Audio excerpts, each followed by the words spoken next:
Le 18 octobre 2022, la Maison de l'Habitat de Sarre-Union invitait le public à une réunion d'information pour évoquer les changements de mode de chauffage et plus largement les travaux de rénovation. L'augmentation des prix de l'énergie pèse en effet de plus en plus lourd sur les factures des ménages, d'autant plus qu'une portion importante des habitations d'Alsace-Bossu utilise le fioul comme mode de chauffage. Après les mots de bienvenue de Quentin Tixier, chef de projet Petite Ville de demain à la communauté de communes de l'Alsace-Bossu, ce sont Anthony Gontard, conseiller France Rénov du Pays de Saverne Plaine et Plateau, et Frédéric Volkmann, chargé d'opération chez Urbam Conseil, qui ont animé la réunion. Le but de ce soir, c'était de vous expliquer un petit peu l'évolution de la réglementation, notamment sur l'installation des chaudières au fioul qui a eu lieu cette année, donc en 2022. Et bien sûr après de vous proposer des solutions, ce qui ensuite fera intervenir la question des aides financières. Donc globalement ce qu'il faut retenir de la réglementation, c'est que depuis le 1er juillet 2022, vous avez dû en entendre parler, il est interdit d'installer de nouvelles chaudières au fioul. En gros, c'est une volonté du gouvernement d'éradiquer les chaudières au fioul, donc l'État a instauré un seuil de 300 grammes de CO2 en termes d'émissions, donc 300 grammes de CO2 par kilowattheure, ce qui exclut, vous le voyez dans le tableau, ce qui exclut les chaudières au fioul. On voit que le gaz, on le voit pas très bien à l'écran, le gaz est un petit peu en orange parce qu'il est assez proche de la limite, mais il ne la dépasse pas, donc le gaz est encore tout à fait autorisé. Mais ce seuil de 300 grammes de CO2 par kilowattheure exclut, du coup, interdit l'installation de nouvelles chaudières au fioul. Alors, globalement, il faut simplement retenir que vous pouvez toujours, bien entendu, utiliser, entretenir, faire réparer vos chaudières existantes si vous possédez une chaudière au fioul chez vous. On n'est pas dans une interdiction où vous avez interdiction de vous faire livrer du fioul et d'utiliser votre chaudière. C'est pas du tout ça. Voilà, si vous avez une chaudière fioul en chauffage principal et que celle-ci tombe en panne et que la pièce n'est pas disponible, que votre chaudière est jugée non réparable, vous ne pourrez pas la remplacer par une nouvelle chaudière au fioul. Il existe quelques cas de dérogation assez complexes. Je ne vais pas rentrer dans le détail aujourd'hui, mais globalement, ce qu'il faut retenir, c'est que vous pouvez utiliser votre chaudière. Si elle tombe en panne, vous pouvez la réparer, mais si elle est jugée non réparable, il faudra passer sur une autre énergie. Voilà. Donc on va voir après quelles autres énergies possibles. Alors, je vais vous poser une petite question. À votre avis, je ne rentre pas dans le détail du coût d'une chaudière à granulés ou de combien coûtent les appareils, mais vraiment à l'utilisation, quand on regarde le coût au kilowattheure, parce que finalement, quand on va comparer les énergies entre elles, on va s'intéresser au coût au kilowattheure, c'est-à-dire pour la même quantité de chaleur à l'intérieur de votre logement, combien vous allez payer en centimes d'euros par kilowattheure, combien vous allez payer votre énergie. C'est comme ça qu'on va comparer les différentes énergies. À votre avis, parmi les 4 énergies qui sont proposées, donc le fioul, le gaz naturel, la pompe à chaleur RO ou le granulé de bois, quelle est l'énergie qui coûte le plus cher aujourd'hui? Est-ce que vous avez une petite idée qui pense, alors on va faire à main levée, qui pense que c'est le fioul? Ok. Qui pense que c'est le gaz naturel? Ok, un tout petit peu moins, mais quand même certaines personnes qui pensent que c'est la pompe à chaleur RO. Ok, plutôt la cote du coup, pompe à chaleur. Qui pense que c'est le granulé de bois? Ok. Ok, oui c'est ça, granulé de bois, pellet, c'est voilà. Ok. Alors, effectivement, voilà un petit peu vous avez ici un tableau, un Argus de l'énergie, où vous avez alors c'est un peu petit, je vais vous le dire à l'oral, hein. De haut en bas, c'est le coût au kilowattheure de différentes énergies. Donc c'est un Argus de l'énergie, où vous avez l'énergie la moins chère en haut au kilowattheure et l'énergie la plus chère en bas. Globalement, ce que vous pouvez retenir, c'est que Donc si je reprends les 4 propositions de réponse qui étaient là à la question d'avant, on a la pompe à chaleur RO qui est globalement aux alentours de 9 centimes d'euros. Je vais déjà commencer par mettre des bémols, on va dire. Il faut toujours s'intéresser, une donnée, il faut toujours l'associer à un contexte particulier. Aujourd'hui, vous savez que le prix des énergies en général, notamment le prix de l'électricité, a un petit peu explosé sur le marché européen, qu'il y a toujours une latence de plusieurs mois, voire plusieurs années, avant que ça se répercute réellement sur vos factures énergétiques. Et du coup, aujourd'hui, l'État a mis en place un bouclier tarifaire pour limiter cette hausse. Donc aujourd'hui, cette pompe à chaleur RO, le coût au kilowattheure de cette pompe à chaleur, il est lié au prix de l'électricité, qui lui-même bénéficie de certaines protections. Est-ce que ces protections seront toujours là demain? Impossible à dire, hein. Toutes les prévisions, les prévisions qui sont basées sur des politiques publiques, prédire des politiques publiques, c'est particulièrement compliqué. Donc voilà, on peut avoir un bouclier tarifaire qui est créé du jour au lendemain. Donc voilà. Mais il faut comprendre que ce coût à 9 centimes le kilowattheure, c'est plutôt très intéressant. Surtout, on le voit par rapport aux autres énergies, mais c'est associé à un contexte. On va le voir après, mais une pompe à chaleur, alors quand je dis une pompe à chaleur RO, c'est-à-dire qu'on prélève des calories sur l'air extérieur et on chauffe de l'eau avec, et ensuite cette eau, on la fait circuler dans un plancher chauffant ou des radiateurs. Une pompe à chaleur n'est réellement performante que si on la fait fonctionner en basse température. Et effectivement, alors le raccourci, c'est de dire que c'est efficace avec un plancher chauffant et pas forcément sur des radiateurs. Un plancher chauffant est d'office un émetteur à basse température. Donc effectivement, ça sera particulièrement adapté à une pompe à chaleur. Quand on a des radiateurs, ça ne veut pas dire que la pompe à chaleur n'est pas adaptée. La pompe à chaleur ne sera pas adaptée à des radiateurs haute température, c'est-à-dire des radiateurs qui sont faits pour chauffer correctement avec de l'eau à 60 ou 70 degrés à l'intérieur. Si on demande à la pompe à chaleur de faire de l'eau à cette température-là, elle va surconsommer, elle va rapidement tomber en panne, ça va réduire sa durée de vie, donc c'est pas intéressant. Par contre, on peut envisager le changement de ces radiateurs par des radiateurs basse température, qui vont avoir plus de surface d'échange avec l'air, et du coup qui vont pouvoir chauffer de la même manière, mais avec de l'eau à l'intérieur du radiateur qui sera moins élevée. La pompe à chaleur, je vais le résumer en une phrase, mais du coup j'y reviendrai un peu plus dans le détail après. La pompe à chaleur, ça peut être un excellent système. Bien trop souvent, elle n'est associée à aucune adaptation du logement autour, mais une pompe à chaleur, en fait, il y a vraiment des conditions précises à respecter pour la mettre en place. Très souvent, ces conditions ne sont pas respectées en rénovation, mais effectivement, les émetteurs basse température, donc le changement éventuel des radiateurs, est une des conditions pour mettre la pompe à chaleur dans de bonnes conditions. Une des conditions, je reviendrai après, il y en a d'autres, mais effectivement. Donc si je reviens au prix de l'énergie, on voit que le gaz est aux alentours de 13 centimes, toujours pareil. Ce prix-là, c'est sans prendre en compte la hausse des prix des marchés européens qui a eu lieu récemment.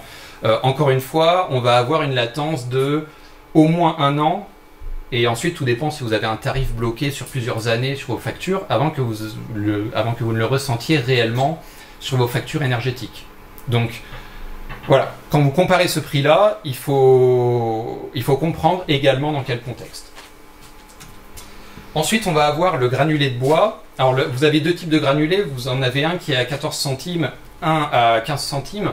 Ça dépend si vous le faites livrer. Donc, quand vous avez une chaudière à granulés avec un silo de stockage, vous allez vous faire livrer du granulé. Donc là, vous allez plutôt le payer aux alentours des 14 centimes le kilowattheure. A l'inverse, si vous avez plutôt un poêle à granulés et que vous achetez des sacs de granulés, vous allez le payer 1 centime plus cher au kilowattheure. Ce prix-là aussi. En fait, ce qu'il faut prendre en compte, c'est qu'en début d'année, le coût au kilowattheure du granulé, il tournait aux alentours des 6 à 7 centimes d'euros. Voilà. Donc, c'était en début d'année et sur les années qui viennent de se passer, une énergie extrêmement intéressante au niveau du prix. Le tarif que vous voyez là, à 14 centimes le kilowattheure, donc on voit que c'est une énergie moyennement intéressante. Elle n'est pas horrible non plus au niveau du prix, mais on n'est plus à 6 centimes d'euros comme avant. C'est en prenant en compte un certain contexte qui est que d'une part, on a eu le même effet que le papier toilette pendant le Covid ou la moutarde récemment, c'est-à-dire que on a eu des premiers articles de journaux qui disaient simplement qu'effectivement la demande en granulés augmente, parce qu'on remplace des chaudières au fioul notamment par des chaudières à granulés, donc la demande en granulés augmente. Sauf que ces articles-là ont déclenché, voilà, c'est toujours pareil, hein, ça déclenche une inquiétude. Du coup, tout le monde, là, très bien illustré par l'essence en ce moment, tout le monde se jette sur, enfin, tout le monde veut faire son plein ou tout le monde veut faire ses réserves. Donc, tout le monde remplit à fond son stock. Sauf que si tout le monde demande la même chose au même moment, ça crée un problème d'approvisionnement et donc une pénurie.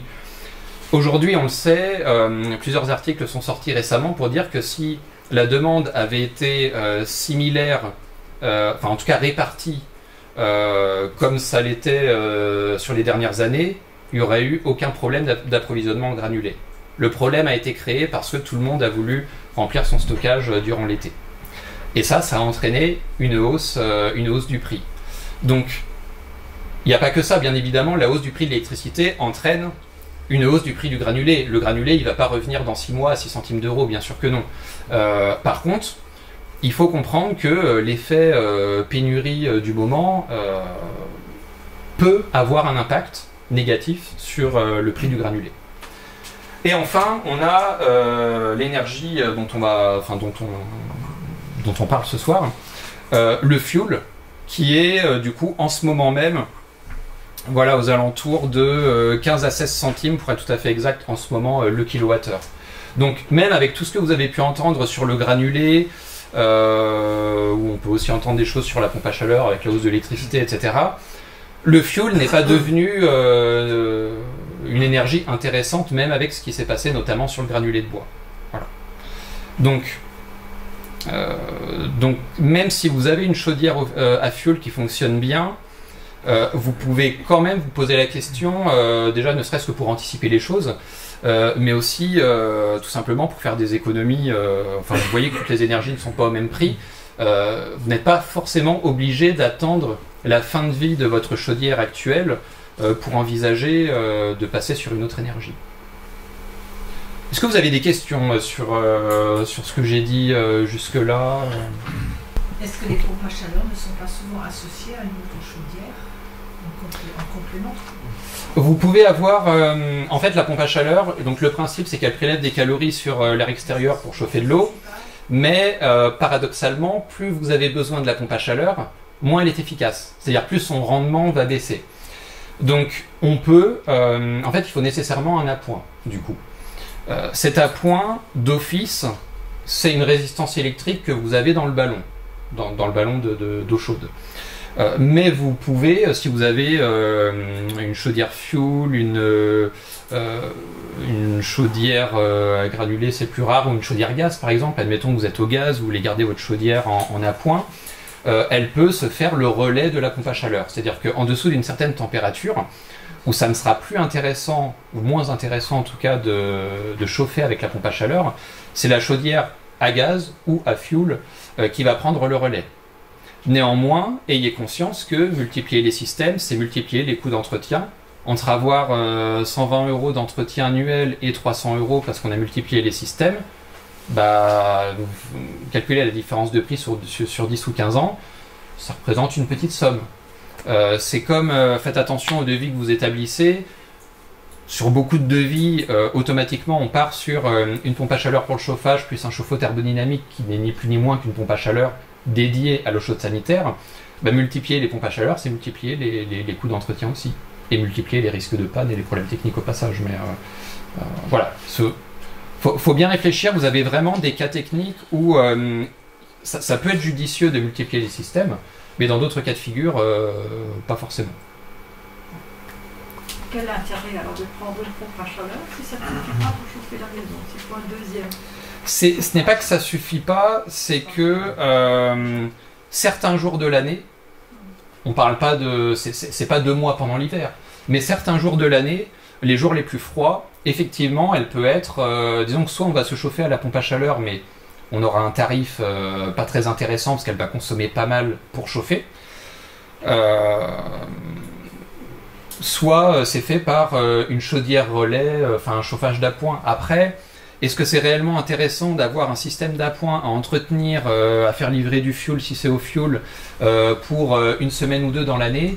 Il faut faire le calcul au cas par cas. Il n'est pas dit que ça soit intéressant. Ça dépend en fait. Ça dépend sur combien de jours il est nécessaire d'avoir un relais en fait. Ou alors en prix d'investissement, est-ce que le radiateur basse température c'est plus judicieux que d'avoir un deuxième Alors, à la limite, sur les coûts d'investissement, je pense qu'on y viendra peut-être un peu après, juste avant les aides financières. Comme ça, vous aurez vraiment... comme ça, on va parler économie d'une traite. Et comme ça, on va juste vous dire, pendant qu'on vous parlera des aides, on mentionnera et les coûts d'investissement, l'ordre de grandeur des systèmes, et juste après, vous aurez les aides financières. Comme ça, vous pourrez bien associer combien ça coûte, quelles aides financières possibles, même si... je vous le dis déjà avant qu'on rentre dans le détail, au niveau des aides financières, je pense que vous avez pu le voir, ça n'est pas forcément simple. Il faut vraiment voir dans le détail quelle est votre situation, quel est votre logement déjà au niveau technique, mais en fait c'est déjà, on analyse votre logement, on regarde si votre projet techniquement il est cohérent. Et s'il est cohérent, seulement dans un second temps, on va s'intéresser aux aides financières et voir quels sont les dispositifs les plus intéressants par rapport à votre cas.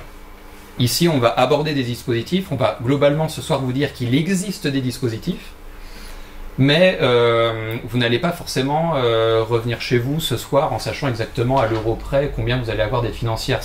C'est pas forcément le but de ce soir. Le but de ce soir, c'est de vous dire qu'il existe des dispositifs. Quand même vous donner des ordres de grandeur de montant d'aide. À votre avis, pour réussir un projet de rénovation performant, à votre avis, par quoi, si vous deviez choisir un premier geste entre changer votre chaudière au fioul, remplacer les fenêtres, donc bien sûr on part de l'hypothèse que vous ayez une maison, on va dire des années 70 ou 80, que vos fenêtres, admettons c'est du vieux double vitrage, qui a déjà 30 ans, vous avez pareil une vieille chaudière à fioul, voilà, vous avez la possibilité de changer votre chaudière, de remplacer les fenêtres, de réaliser un audit énergétique ou de vous renseigner sur les aides financières. À votre avis, dans la bonne chronologie, quelle serait la première étape? Alors j'ai entendu plusieurs choses. Qui pensent que c'est changer la chaudière? Okay. Renseigner sur les aides financières. Qui pense que c'est renseigner sur les aides financières? Ok. Qui pense que c'est remplacer les fenêtres? Non. Qui pense que c'est réaliser un audit énergétique? Oui. Ok, bah, c'est excellent. Je mets juste un petit bémol là-dessus, on le verra tout à l'heure.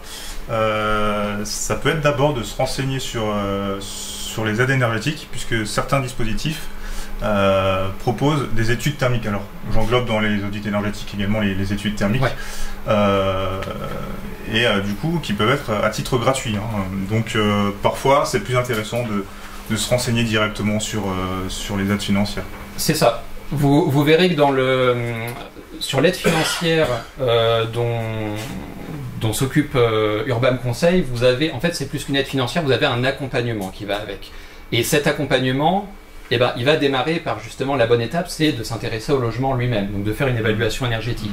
Donc effectivement, vous le verrez après, quand on sera expliqué cette aide financière-là, si vous voyez qu'à première vue, vous êtes dans les catégories de ressources concernées par cette aide financière, bah, vous pourrez aller directement contacter Urbam Conseil parce que vous saurez qu'il y a une démarche d'accompagnement derrière et que ce n'est pas juste demander l'aide financière. Néanmoins, quand vous ne serez pas dans ce cas de figure, effectivement, la rénovation, ça n'est pas une addition de postes de travaux. Et si vous devez retenir une phrase, si vous devez retenir quelques phrases ce soir, il y a vraiment celle-ci. Une rénovation, ça n'est pas une addition de postes de travaux. C'est pas j'isole mes murs et 2 ans après, je change mes fenêtres. Il y a des interactions, pas sur tous les postes de travaux, mais sur beaucoup de postes de travaux, vous avez des interactions. Quand on va mener un projet de rénovation, on va chercher à rendre étanche à l'air le logement. Voilà. Je dis étanche à l'air, je dis pas Je dis pas qu'il faut perturber sur du bâti ancien la migration de vapeur d'eau, etc. Je parle pas de ça. Dans 100% des cas, on va chercher à rendre étanche à l'air le logement, même sur des bâtis anciens. Cette amélioration ne sera possible qu'avec une bonne coordination des différents postes de travaux. Typiquement, s'il y a bien un poste de travaux, enfin 2 postes de travaux qui devraient être presque indissociablement liés, c'est le remplacement des menuiseries et l'isolation thermique des murs par l'extérieur. On a vraiment des interactions, que ce soit au niveau étanchéité à l'air ou tout simplement pont thermique sur les encadrements de fenêtres, qui nécessitent un jeu de 1-2 entre les professionnels, même au niveau esthétique, si on veut noyer le coffre de volet roulant dans l'isolation. Enfin, vraiment, quand on fait les choses en même temps, on peut vraiment, que ce soit esthétiquement, parce que ça vous intéresse aussi, et thermiquement, on peut faire des choses bien plus performantes que de faire une rénovation étape par étape. Et même quand on fait une rénovation étape par étape, il y a aussi une certaine hiérarchisation des postes de travaux.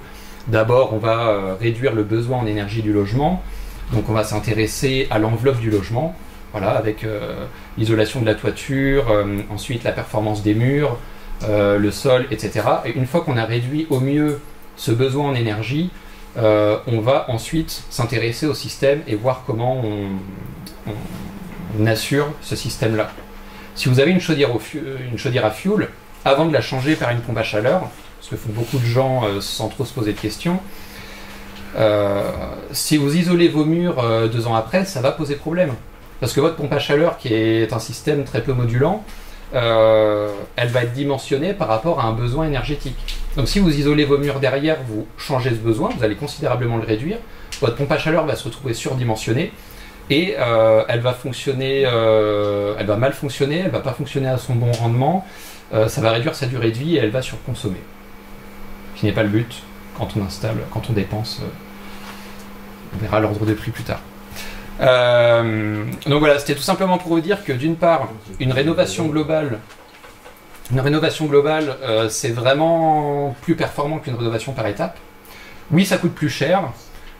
À voir si vous pouvez pas, enfin en tout cas c'est mis en place pour ça. Vous avez l'éco-prêt à taux zéro qui vous permet d'absorber un investissement, de le répartir sur plusieurs années. Sachez que l'éco-prêt à taux zéro, il a plusieurs fonctionnements. De base, il peut être limité et plafonné à 30 000 €.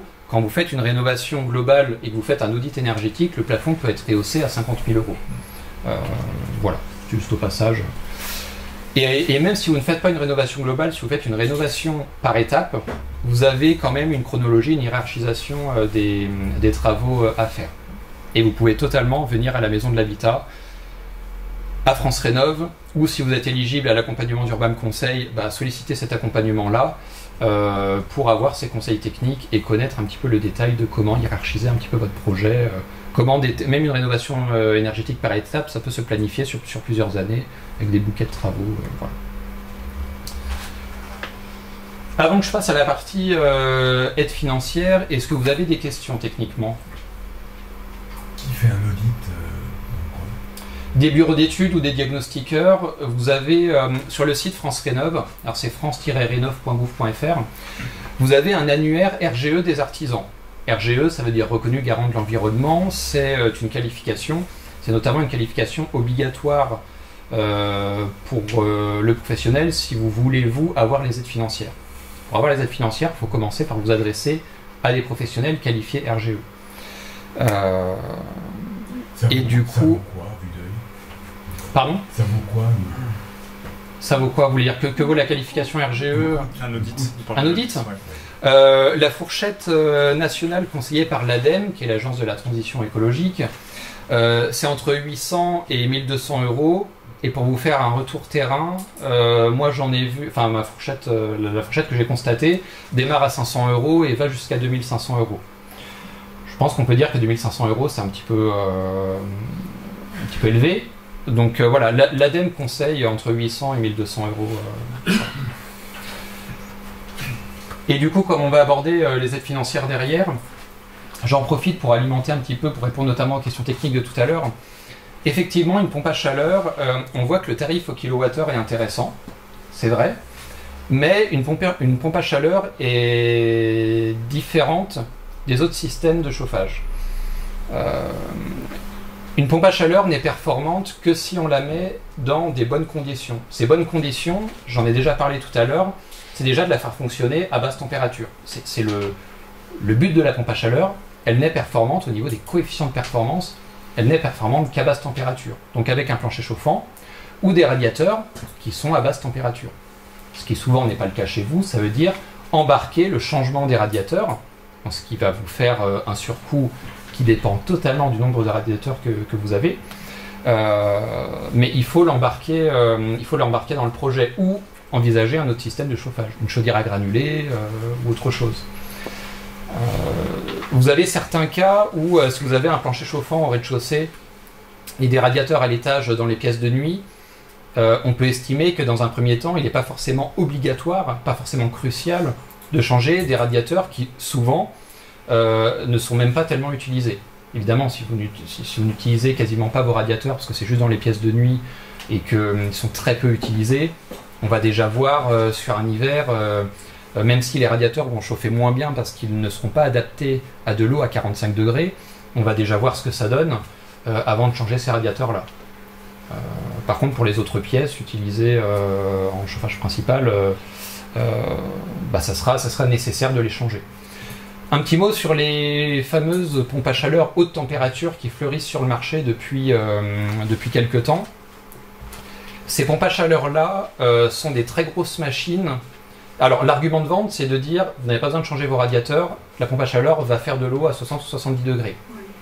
C'est vrai, mais c'est la seule chose, c'est le seul avantage que vous aurez. Côté inconvénient, ça va vous coûter plus cher. Ce sont des très grosses machines qui font beaucoup de bruit au niveau de l'unité extérieure. La durée de vie est plus courte et surtout, contre-argument principal, les coefficients de performance sont extrêmement mauvais. Il arrive même que, lorsque la température est suffisamment basse, le coefficient de performance soit inférieur à 1. C'est-à-dire qu'une chaudière électrique serait plus performante que la pompe à chaleur en question. Donc, si vous menez ce type de projet, vous pouvez, mais vous n'êtes plus du tout dans un projet de rénovation énergétique performante. Vous aurez changé votre chaudière à fioul par une pompe à chaleur, mais qui fonctionnera... ça sera une très grosse machine. Elle va consommer beaucoup d'électricité, on sera plus dans de l'économie d'énergie. Voilà. Donc, émetteur basse température. Je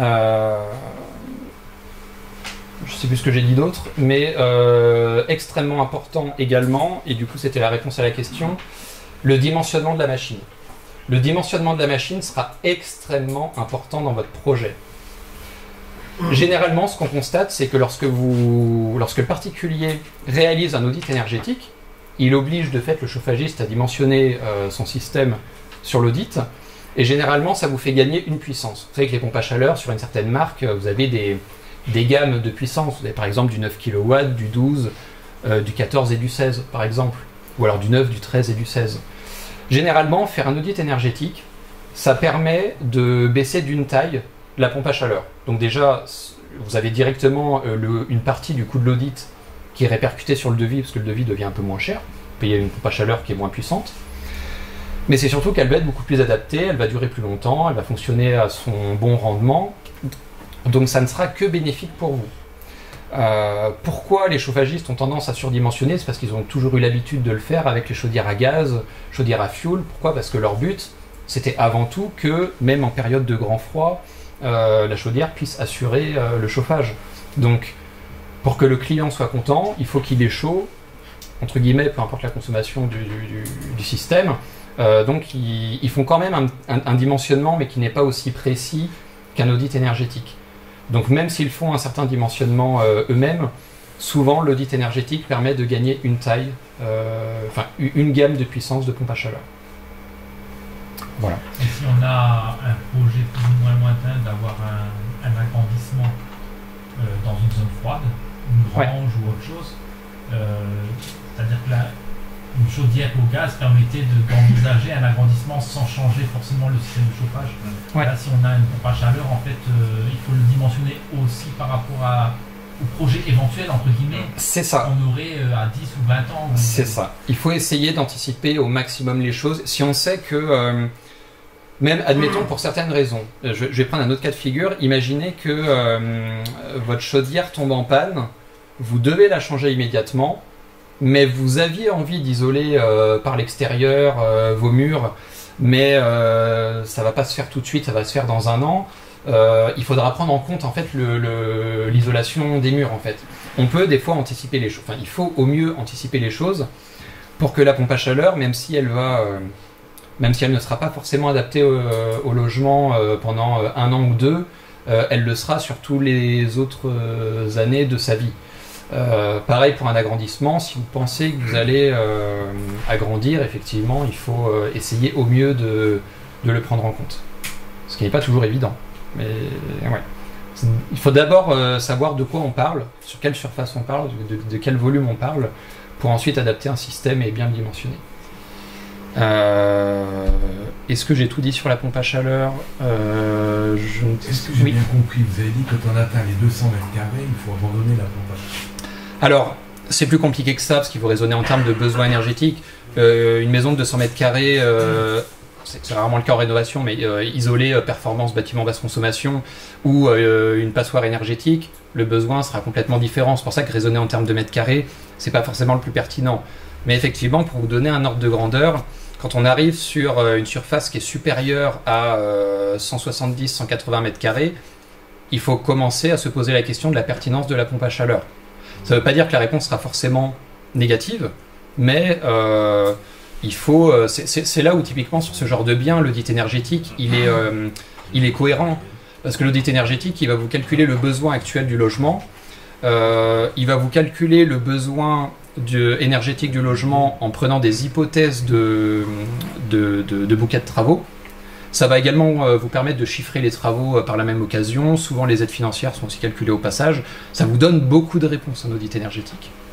Ça veut dire que si jamais c'était pas pertinent la pompe à chaleur, l'énergie suivante, ça serait quoi? Ça serait le gaz, quoi.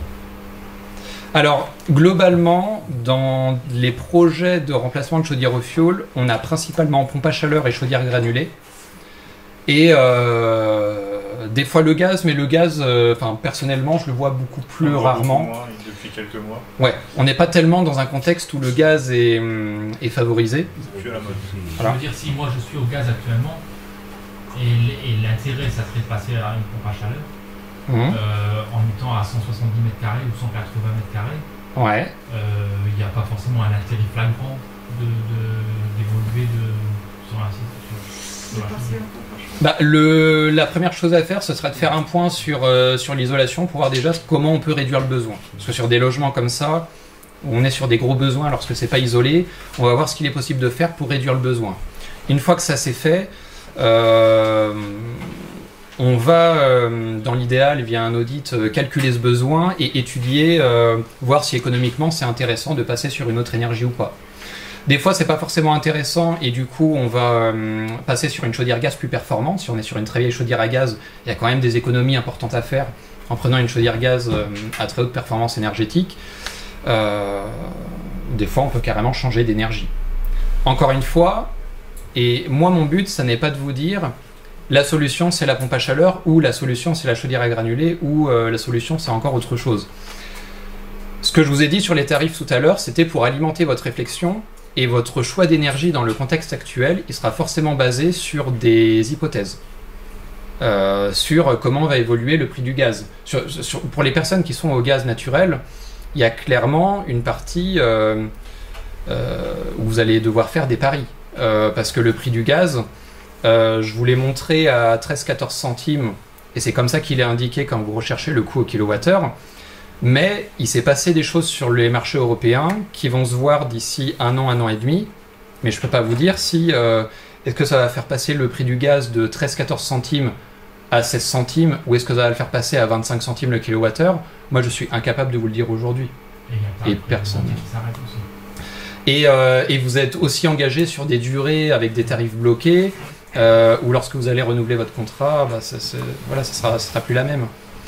Donc, c'est pour ça que je vous ai montré les tarifs au kilowattheure et associé à un contexte qui est plutôt défavorable pour le granulé et très favorable pour l'électricité et le gaz, pour que vous puissiez vous faire votre propre avis. Mais je peux pas vous dire demain le prix de l'électricité, la pompe à chaleur, c'est actuellement à 9 centimes et dans 3 ans ça sera à 15. Ça, je suis incapable de vous le dire. Parce que même il est incapable de prédire de quelle manière le gouvernement va limiter certaines hausses de prix sur le marché de l'électricité. Voilà. Avant qu'on passe à la partie aide financière, est-ce que vous avez des questions techniques Dans une maison ancienne, relativement ancienne, avec de grands murs, au niveau isolation, par rapport aux maisons, bon, les maisons récentes, elles sont isolées. Ouais. Et est-ce que là, ça compte aussi au niveau, disons, quand on va faire une estimation? Est-ce qu'un mur très épais apporte une certaine isolation Oui. Est-ce qu'il y a une différence entre une maison ancienne ou une maison quand on va faire, disons, est-ce que ce sera possible de faire une isolation par l'extérieur ou si la maison est grande, vieille, relativement les années 50? Alors, c'est là où il faut étudier au cas par cas. Déjà, premier ordre de grandeur, avoir un mur épais ne veut pas dire qu'il isole forcément. Enfin, même si ce n'est pas un matériau isolant, ça n'isole pas. Pour vous donner un ordre de grandeur, 10 cm d'isolant, qui est habituellement ce que l'on met à peu près en isolation par l'intérieur. Quand on isole une maison par l'intérieur, on met à peu près 10 cm d'isolant. 10 cm d'une laine de verre ou d'une laine de roche, ou d'une laine de bois, voilà, ça va isoler autant que 10 mètres d'épaisseur de béton, pour vous donner un ordre de grandeur. Donc, si le matériau n'est pas isolant, si vous avez un mur en pierre, ce n'est pas un matériau isolant, votre mur en pierre de 80 cm d'épaisseur ne va pas vous remplacer 10 cm d'isolant. Il va peut-être vous remplacer quelques millimètres, peut-être un demi-centimètre d'isolant, c'est le mieux qu'il va faire. Donc déjà, oubliez l'argument de dire, qui est extrêmement répandu, je l'entends chaque semaine, c'est bon, j'ai des murs de 60 ou j'ai des murs de 80, ou alors même très souvent, là, ce qu'on entend beaucoup en ce moment, c'est j'ai une lame d'air, ce qui se faisait beaucoup, j'ai une double cloison, j'ai une lame d'air, pas besoin d'isolation. On le sait aujourd'hui, votre lame d'air, c'est toujours pareil, en équivalent centimètre d'isolant, vous pouvez le compter en millimètres d'isolant. Votre lame d'air, elle ne va pas vous remplacer 5 cm d'une laine de bois ou d'une laine de roche. L'isolation, ça n'est que un matériau isolant associé à de l'épaisseur. Et je ne vais même pas parler des isolants minces réfléchissants qui ne méritent même pas qu'on parle d'eux. Donc ça n'est pas, voilà, ça n'est pas une solution. Et en plus, ça coûte très cher. Ça, c'était une première réponse à votre question, mais j'en avais une autre. Disons, ce serait un truc à voir au cas par cas, et puis exactement, sur place, exactement, parce que sur place, disons, voir le problème individuellement comme ça. Il faut savoir de quel type de mur on parle, quel type d'enduit a été posé dessus, est-ce qu'on voit des remontées capillaires, quelles sont les marques d'humidité, parce que isoler, c'est rajouter une couche de produit sur un mur sur lequel aujourd'hui on a un équilibre hygrothermique, donc on a de l'eau naturelle, ça peut être des remontées capillaires, l'eau de pluie, ça peut être différentes choses, qui vont faire que cette humidité, elle va s'évacuer naturellement et par l'intérieur et par l'extérieur, en fonction de ce qui a été mis d'un côté ou de l'autre.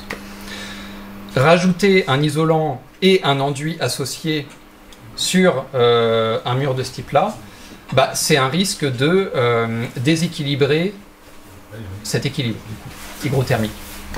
Donc c'est pour ça que sur des maisons anciennes, on va constater, déjà on va étudier de quel mur on parle, et ensuite si on décide d'isoler, on ne va pas isoler avec n'importe quel isolant.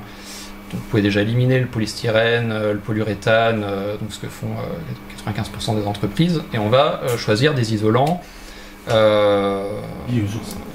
alors biosourcés, effectivement, parce que beaucoup de matériaux biosourcés sont compatibles avec des bâtis anciens parce qu'ils permettent la circulation des molécules de vapeur d'eau.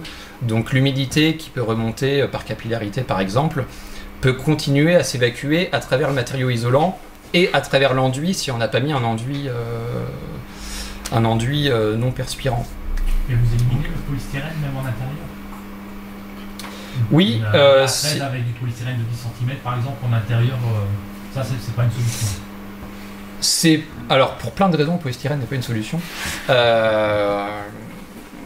Déjà, je vais vous donner un argument qui devrait éliminer le polystyrène d'office. Enfin, d'office, non, mais qui, dans certains cas, peut vous amener à vous poser d'autres questions qui peuvent amener à faire un certain choix d'isolant.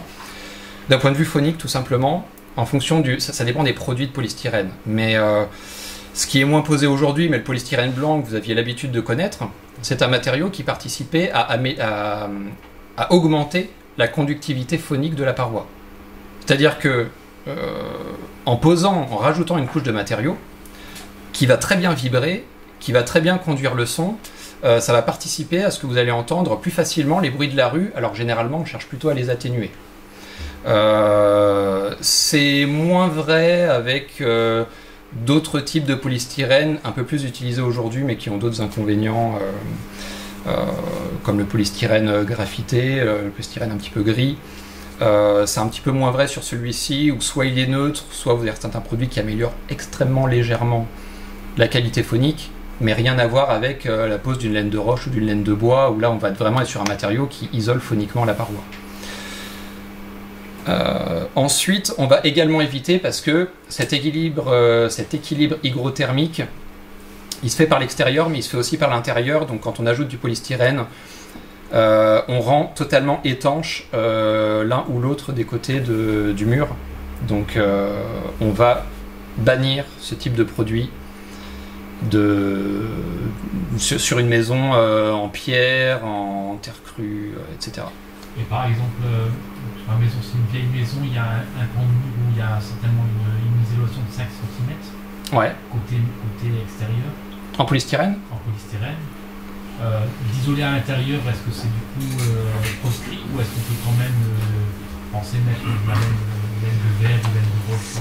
Alors, dans votre cas, dans le cas que vous m'avez cité, qui n'est pas forcément le plus... Généralement, moi, c'est plutôt l'inverse. On me dit, j'ai 4 à 6 cm côté intérieur de polystyrène et je veux isoler côté extérieur, est-ce que c'est possible? Quand on a un mur qui est isolé... alors, je vais plutôt prendre mon cas qui est beaucoup plus courant. Et dans votre cas, la réponse est tout simplement non, on ne va pas isoler par l'intérieur. Et la réponse que je vais présenter maintenant va aussi répondre à votre cas. En fait, quand on isole et d'un côté et de l'autre du mur, on a une question de positionnement du point de rosée, c'est-à-dire l'endroit où va condenser l'eau de l'air. Il ne faut pas que ce point de rosée il soit situé dans la paroi, sinon ça veut dire que l'eau va condenser dans la paroi, devenir liquide dans la paroi, dans l'isolant. Ce qui n'est pas bon, parce que du coup l'isolant, ça va créer tout un tas de problèmes par la suite. Donc ce point de rosée, il faut toujours qu'il soit situé à l'extérieur du mur. Pour qu'il soit situé à l'extérieur du mur, on va étudier très précisément ce cas-là avec certains logiciels, mais globalement, vous pouvez retenir que, on a un petit peu une règle pour illustrer un petit peu tout ça, il faut que sur la résistance thermique totale du mur, vous ayez 2/3 de la résistance thermique qui soit positionnée côté extérieur et 1/3 côté intérieur. Donc si vous avez un vieux polystyrène de 4 cm côté intérieur, ça veut dire que si vous mettez une isolation de 14 cm côté extérieur, ça n'est pas grave, on aura bien plus de 2/3 de la résistance thermique qui sera bien positionnée extérieure. Mais si vous avez 10 cm de polystyrène côté intérieur, vous n'allez pas mettre 10 cm de polystyrène côté extérieur. Parce qu'on ne respectera pas du tout la règle des 1/3, 2/3, et on risque d'avoir un point de rosée dans la paroi. Mais là, on rentre vraiment dans des cas techniques où on va étudier ça de près. Quand je dis nous, on peut vous donner des ordres de grandeur, mais là, il faudra faire appel soit à des partenaires type Parc naturel régional des Vosges du Nord, des architectes spécialisés sur ce type de bâti qui pourront vous donner d'excellents conseils, notamment sur les matériaux à utiliser. Ou à des bureaux d'études spécifiques pour vous certifier que votre projet ne va pas courir le risque de créer des problèmes d'humidité. On passe à la partie financière. Allons-y. Une petite question, toute simple. À votre avis, est-ce que vous pensez que... alors il existe plusieurs aides financières avec plusieurs règlements possibles. Est-ce que pour vous, au-delà d'un certain plafond de revenus, on n'a plus droit à rien? Ou est-ce que vous avez plutôt dans l'idée que en fonction du revenu, vous avez une aide plus ou moins grande qui est associée. À votre avis, est-ce qu'on est plutôt dans le premier cas ou plutôt dans le deuxième? Deuxième. Donc vous pensez que même si on est sur des revenus fiscaux de référence très élevés, parce que je parle de revenus fiscaux de référence, mais ça va principalement se baser par rapport à ça, vous pensez que même si on a un très haut revenu fiscal de référence, vous pensez qu'on aura quand même un petit quelque chose? Oui. Ok. Vous pensez... Ça dépend des travaux à faire aussi. L'importance des travaux à faire. C'est une très bonne réponse. Très très bonne réponse. Alors, effectivement, voici globalement, alors tout simplement pour vous donner une idée, c'est qu'effectivement les aides, pour la plupart, si ce n'est la totalité en fait, sont au moins modulées en fonction des revenus. Voilà. La première chose déjà, quand vous allez vous intéresser aux aides financières, ça va être de comptabiliser le nombre de personnes domiciliées fiscalement à l'adresse du bien à rénover. Donc si vous avez une personne hébergée à titre gratuit ou si vous avez, enfin toute personne domiciliée fiscalement, même qui dispose d'un avis d'imposition séparé, doit être comptabilisée. On additionne le nombre de personnes et on additionne les revenus fiscaux de référence. Je vous le dis parce que vous avez certains professionnels qui disent non, prenez que l'avis d'imposition qui vous arrange et vous le rentrez sur MaPrimeRénov', parce que MaPrimeRénov', qui est une des aides possibles dont je vais parler après, récupère automatiquement les données de l'avis d'imposition. Donc si vous ne rentrez qu'un seul avis d'imposition, vous avez les revenus que d'un avis d'imposition. Non, vous avez l'obligation de comptabiliser toutes les personnes et tous les revenus. Et vous avez effectivement des dispositifs qui vont un petit peu varier. On va le détailler un tout petit peu plus après, mais comme je vous l'ai dit, si vous voulez un détail précis par rapport à un projet, venez nous voir en rendez-vous pour qu'on calcule précisément et qu'on vérifie si toutes les conditions sont bien respectées. Vous avez globalement, si vous faites partie des deux premières catégories, donc bleu et jaune, plutôt bleu et vert à l'écran, vous avez effectivement trois dispositifs que vous pourrez cumuler. Vous aurez MaPrimeRénov' Sérénité ou le PIG-Rénov' Habitat, c'est la même aide financière, c'est pour ça qu'on a mis les deux noms au-dessus. MaPrimeRénov' Sérénité, c'est le nom un petit peu au niveau national, et au niveau local, on parle du PIG-Rénov' parce que cette aide-là est bonifiée par certaines communautés de communes. Voilà, donc c'est un dispositif, et c'est ce dispositif dont s'occupe Urban Conseil, qui comprend plus qu'une aide financière, c'est un vrai accompagnement tout au long de vos travaux. Ensuite, on va avoir le dispositif des certificats d'économie d'énergie et la région Grand Est qui, sur certains postes de travaux, peut abonder. On va le voir après. Même si on fait partie des catégories de revenus dits intermédiaires en violet ou supérieurs en rose, vous allez quand même avoir des dispositifs. Alors, vous aurez MaPrimeRénov', mais notamment pour la catégorie rose, MaPrimeRénov' sur des postes de travaux très spécifiques. Voilà. Mais vous allez quand même avoir, même si ça sera réduit, des certificats d'économie d'énergie et l'aide de la région Grand Est qui n'est pas modulée en fonction des ressources. Pour MaPrimeRénov', donc MaPrimeRénov', le principe est assez simple. Vous prenez le tableau que j'ai mentionné avant, et en fonction de... Donc la première colonne, catégorie aux ressources très modestes, c'est la catégorie bleue. Aux ressources modestes, c'est jaune. Intermédiaire, c'est violet. Et la dernière colonne, c'est rose. Donc, MaPrimeRénov', une fois que vous avez déterminé votre catégorie de ressources, ce sont des montants forfaitaires. Donc, soit des montants vraiment forfaitaires pour les systèmes de chauffage, soit des ratios au mètre carré pour l'isolation des parois. Donc, une fois que vous avez déterminé votre catégorie de ressources, vous pouvez directement aller voir dans le tableau à quoi vous avez droit. À noter que MaPrimeRénov' exige que l'ancienneté de votre logement soit d'au moins 15 ans. Sachez que dans le cas d'un remplacement de chaudière fuel par autre chose, une pompe à chaleur, une chaudière à granulés, du solaire thermique, voilà.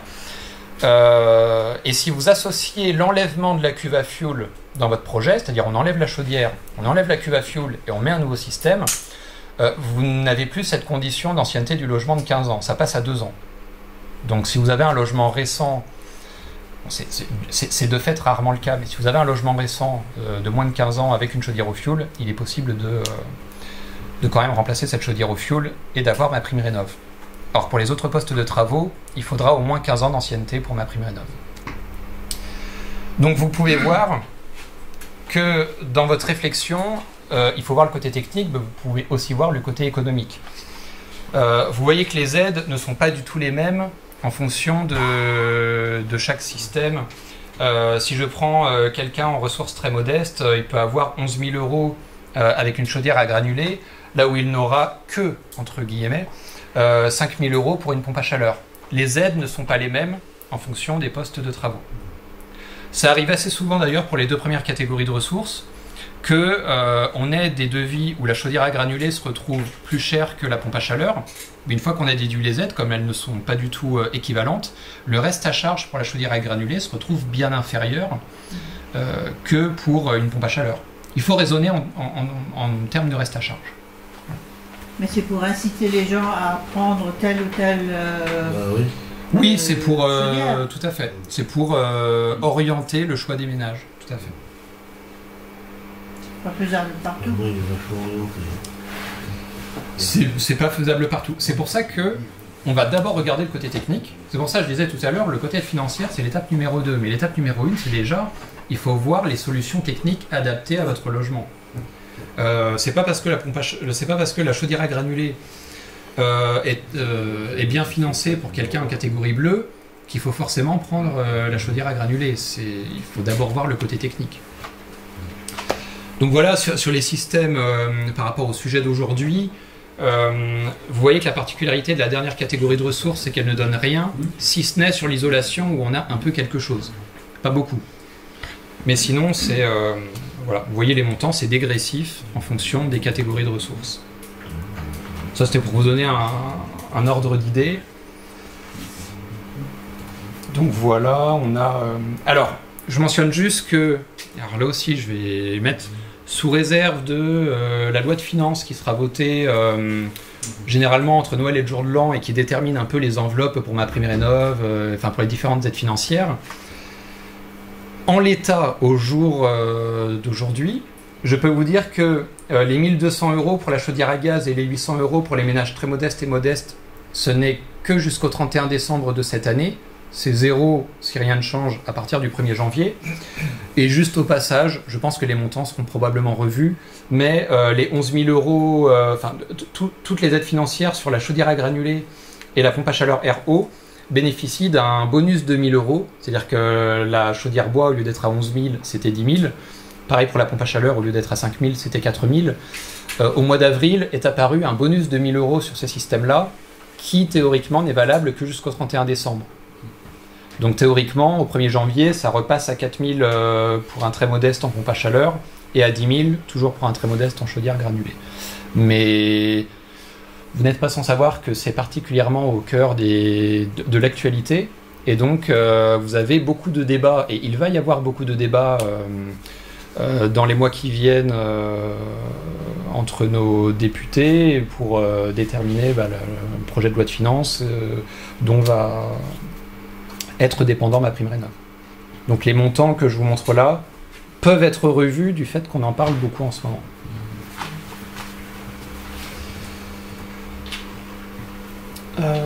Voilà, et je voulais tout simplement vous montrer aussi que MaPrimeRénov', pour certaines catégories de ressources, vous pouvez avoir une aide sur les audits énergétiques. Je prends une personne à ressources très modestes, je vous ai indiqué un prix de l'audit à environ 1 000 € tout à l'heure. Du coup, la moitié de l'audit peut être pris en charge par MaPrimeRénov' pour quelqu'un en catégorie de ressources très modestes. Seulement si on va au bout de la démarche. C'est-à-dire seulement si on va au bout du projet. Ou est-ce que, quoi qu'il arrive, on est remboursé de... Ah non, vous pouvez réaliser un audit et rien faire derrière. Il y a peu d'intérêt, mais c'est autorisé. L'audit énergétique est indépendant des travaux que vous pourriez éventuellement faire après. Donc, le simple fait de faire un audit énergétique vous donnerait droit à cette aide. Mais on peut redemander, ma question c'est, est-ce qu'on peut redemander MaPrimeRénov' si on veut par après... Tout à fait. Tout à fait. La limite de MaPrimeRénov', c'est que... En fait, il y a deux types de plafonds qu'il faut retenir. D'une part, vous ne pouvez bénéficier que de 20 000 euros... Vous pouvez bénéficier d'un montant maximal de MaPrimeRénov' de 20 000 euros sur une période glissante de 5 ans. Pour arriver à 20 000 euros de MaPrimeRénov', faut bien rénover. Il faut bien rénover. Et ensuite, le deuxième plafond que vous pouvez avoir en tête, c'est que vous ne pourrez pas vous faire financer 100% de votre projet de travaux. Vous avez un reste à charge minimal et qui dépend de votre catégorie de ressources. Ménage très modeste, il peut cumuler les aides, et, enfin, je parle notamment de certaines aides financières. Et MaPrimeRénov' va s'ajuster pour qu'il y ait toujours au minimum 10% de reste à charge. Mais encore une fois, il faut voir dans le détail, parce que ce plafond-là, dans certains cas de figure, on a ce plafond-là, et avec d'autres aides financières locales, on peut monter jusqu'à 100% du projet de financer. Mais dans la réalité, ça arrive assez rarement. Est-ce que ces primes sont imposables? Non. Elles sont en déduction.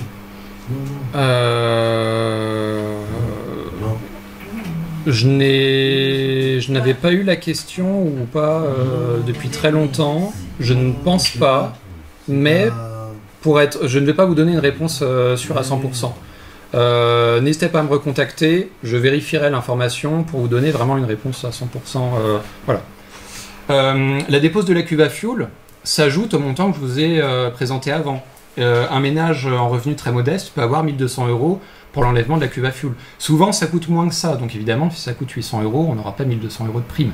Mais ça peut être une aide assez importante. Et on va y venir après. Si vous faites des rénovations globales, on va voir quelle est la définition de rénovation globale. Vous pouvez bénéficier à la place de MaPrimeRénov', je parle vraiment pour les ménages modestes et très modestes, donc les deux premières colonnes, à la place d'avoir MaPrimeRénov', vous pourrez demander l'accompagnement d'Urban Conseil, qui dans bien des cas est plus intéressant, qui fonctionne d'une manière différente, mais qui est souvent plus intéressant. Pardon. Les conditions, est-ce qu'elles sont différentes s'il y a une partie de la maison qui est destinée à un commerce? On parle d'être le logement. Ouais. Et un logement au-dessus et une partie commerciale en bas? Bah, en fait, la partie commerciale, en fait, on va distinguer les deux. On va distinguer les deux et ça ne sera pas du tout le même fonctionnement, ça ne sera pas forcément les mêmes aides, ça ne sera pas du MaPrimeRénov' par exemple. Donc ça va être un cas vraiment à part qu'il va falloir étudier. Là on parle vraiment de logement.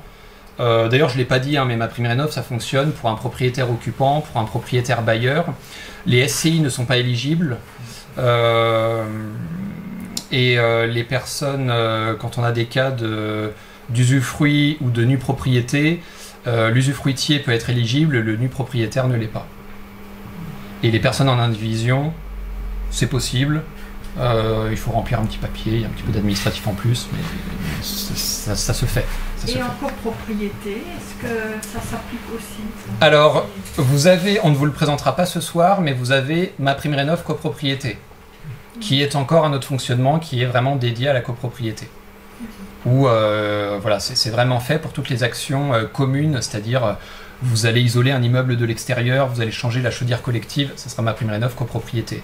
Par contre, si vous agissez à l'intérieur même d'un appartement, vous pouvez demander MaPrimeRénov' en forfait simple comme on l'a vu là. Si c'est des travaux qui portent sur le logement côté privatif, il n'y a pas de souci. Si c'est une chaudière privative par exemple, vous pouvez bénéficier de MaPrimeRénov'. Ouais. L'isolation donc par l'extérieur de tout un bâtiment. Ça c'est collectif. Chaque propriétaire doit demander alors? Non, du coup ça sera MaPrimeRénov' copropriété et c'est le syndic qui va devoir s'occuper de faire une demande pour la globalité. Il y a des conditions particulières avec l'obtention d'un certain gain énergétique notamment. C'est ça.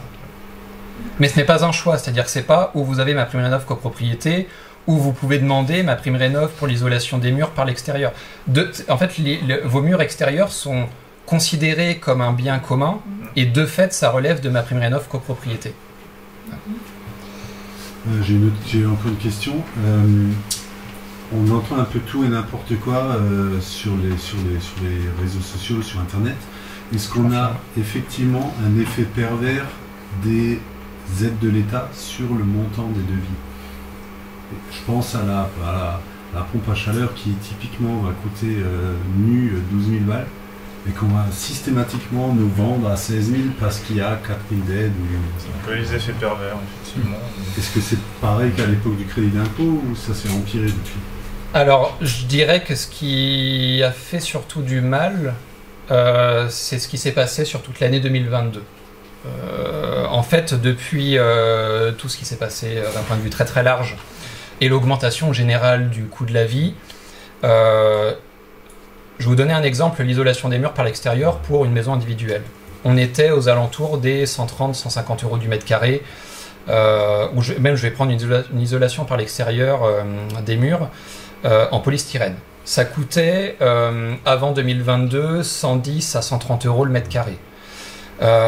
Depuis tout ce qui s'est passé, voilà, aujourd'hui, je vois autant des devis qui sont entre 130 et 150 euros du mètre carré. Donc on constate une hausse légère mais cohérente. Et je vois des devis à 300 mètres carrés que je ne voyais pas avant. Alors les prix ont augmenté, mais on n'est pas passé de 110 euros le mètre carré à 300 euros le mètre carré. Vous avez vraiment, c'est pour ça qu'il faut vraiment comparer. Je vois vraiment beaucoup de gens qui, par confiance, alors soit par, ça arrive beaucoup plus souvent que ce qu'on croit, mais soit par flemme de faire d'autres devis, de comparer, parce que c'est vrai que pour ne serait-ce qu'avoir qu'un devis, il faut faire passer plusieurs professionnels, et je peux tout à fait comprendre que c'est un petit parcours du combattant. Mais des fois, par manque d'envie d'aller plus loin, on ne compare pas, il y a énormément de différences entre les devis, surtout maintenant, là en 2022. Des devis à 300 euros le mètre carré en polystyrène, où c'est du polystyrène de 10 cm, vraiment ce qui ne devrait même pas exister, j'en vois régulièrement en ce moment. Alors que ça vaut 130, 140 euros le mètre carré par exemple. Donc l'effet des aides avant, alors oui, un professionnel RGE est plus cher qu'un professionnel non qualifié, en moyenne 20%, je sais. Alors est-ce que ce chiffre est toujours juste ou pas, mais c'est vrai que ça fait plusieurs années que il se dit que la différence de prix est d'environ 20%. Mais voilà, c'était quelque chose d'établi. Néanmoins, il y a vraiment un contexte particulier à 2022 où vous avez des professionnels qui vont chiffrer 30 000 euros, ce que le voisin va chiffrer à 15 000. Et où potentiellement sur le devis à 15 000, on a un isolant plus épais, plus performant et peut-être mieux posé. Donc, faut comparer. Ça prend du temps. Et c'est là aussi, et ça va être mon propos, je te laisse présenter cette aide-là, ça va être aussi mon propos. Un projet de rénovation, vu les sommes que vous engagez, c'est en milliers d'euros ou en dizaines de milliers d'euros, prenez le temps de comparer les devis. Un projet de rénovation, ça se mène minimum sur un an. Je vois certains particuliers qui viennent me voir et qui veulent une pompe à chaleur installée dans les 4 mois. C'est compliqué. Et à titre personnel, je trouve qu'engager 20 000 euros, il vaut mieux prendre le temps de la réflexion et mener le projet sur un an que risquer de payer 30 000 euros, ce qui en vaut 15 000.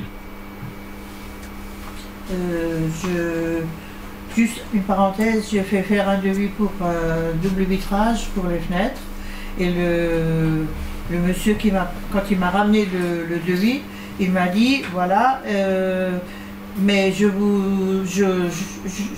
disons, il m'a pas vraiment poussé, mais il m'a recommandé de me décider rapidement, de toute façon, vous n'aurez rien. Alors, j'ai pas donné, pour l'instant, j'ai pas donné suite. Pour vous répondre, alors pour vraiment caricaturer un petit peu, si vous ne faites que les fenêtres, les aides sont assez dérisoires.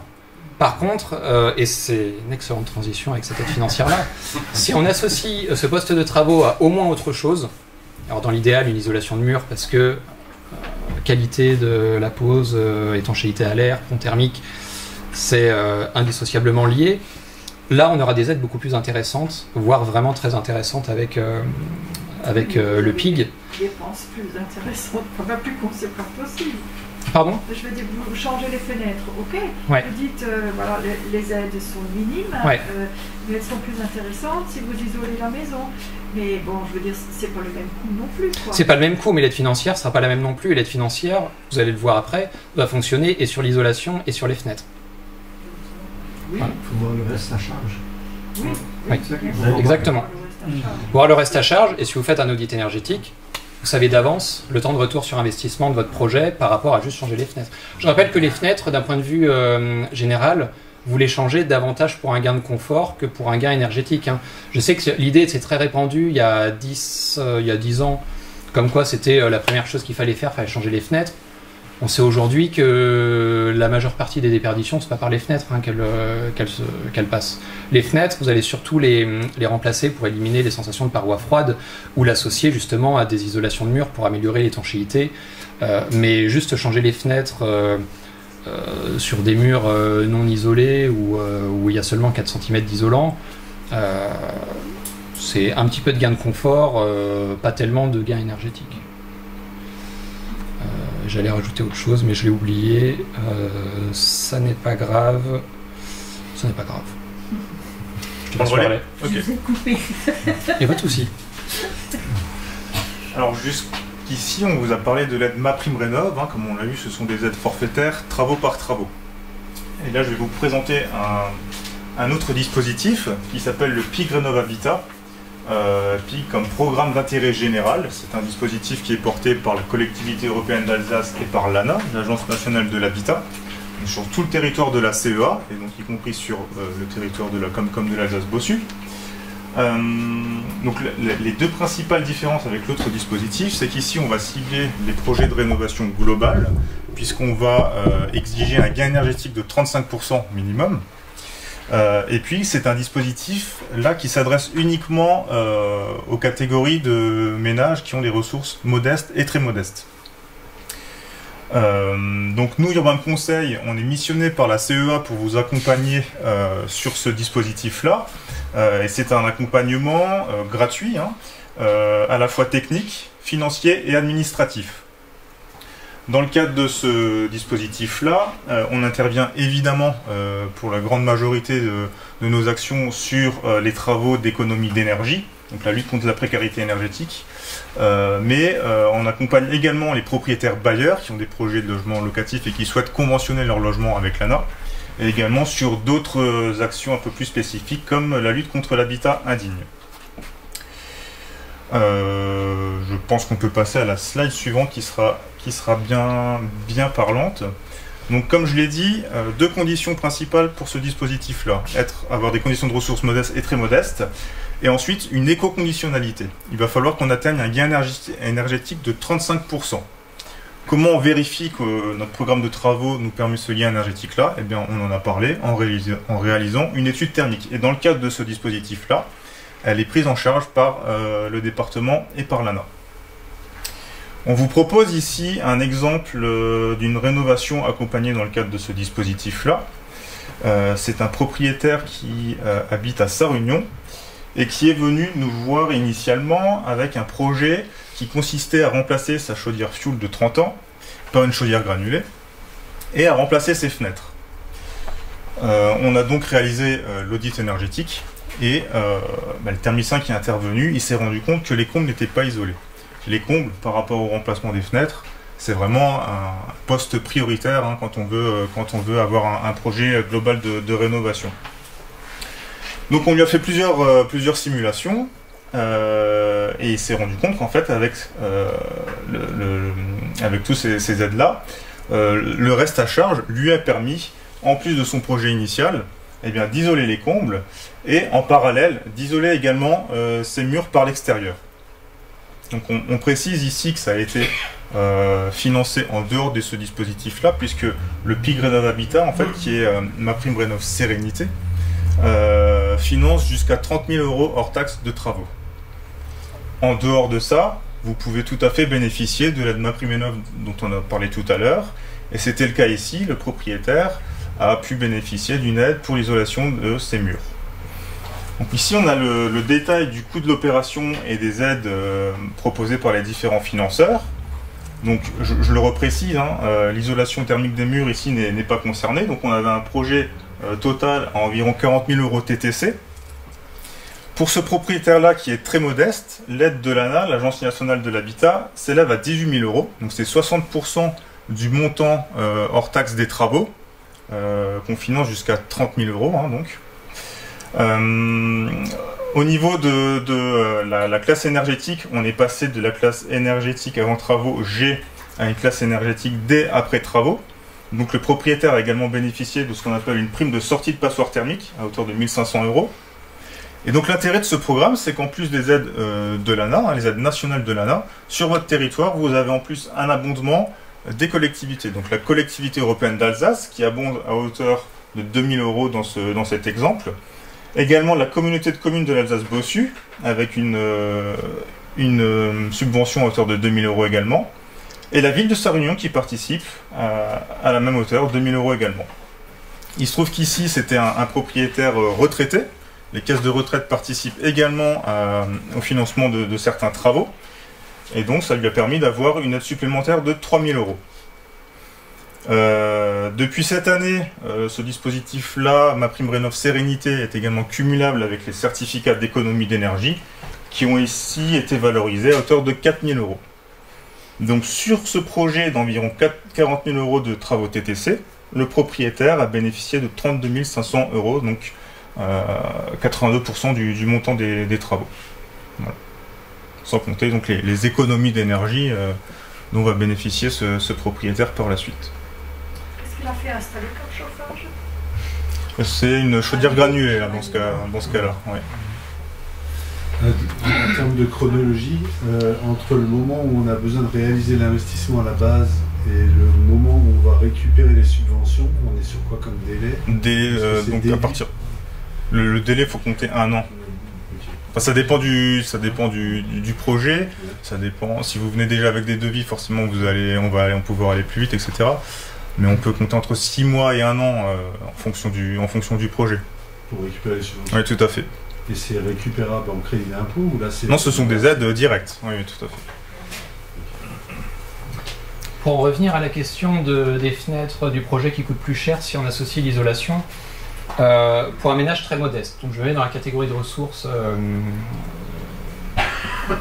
catégorie bleue, voilà, catégorie très modeste.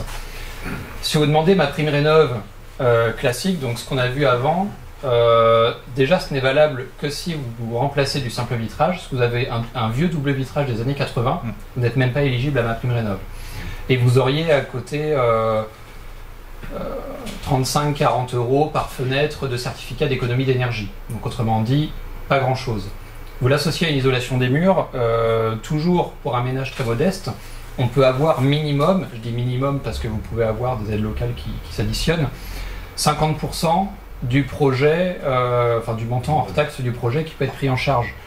Donc c'est pas le même investissement, mais c'est pas du tout comparable au niveau des aides financières entre avoir 40 € par fenêtre sur 10 fenêtres ou d'avoir un projet à 30 000 € de travaux, mais où on a minimum 15 000 € de la part de l'ANA, enfin dans le cadre du PIG, plus éventuellement un abondement par Comcom, Ville, etc., plus les certificats d'économie d'énergie, plus éventuellement l'aide de la région, on va voir après si on choisit, si on fait certains choix.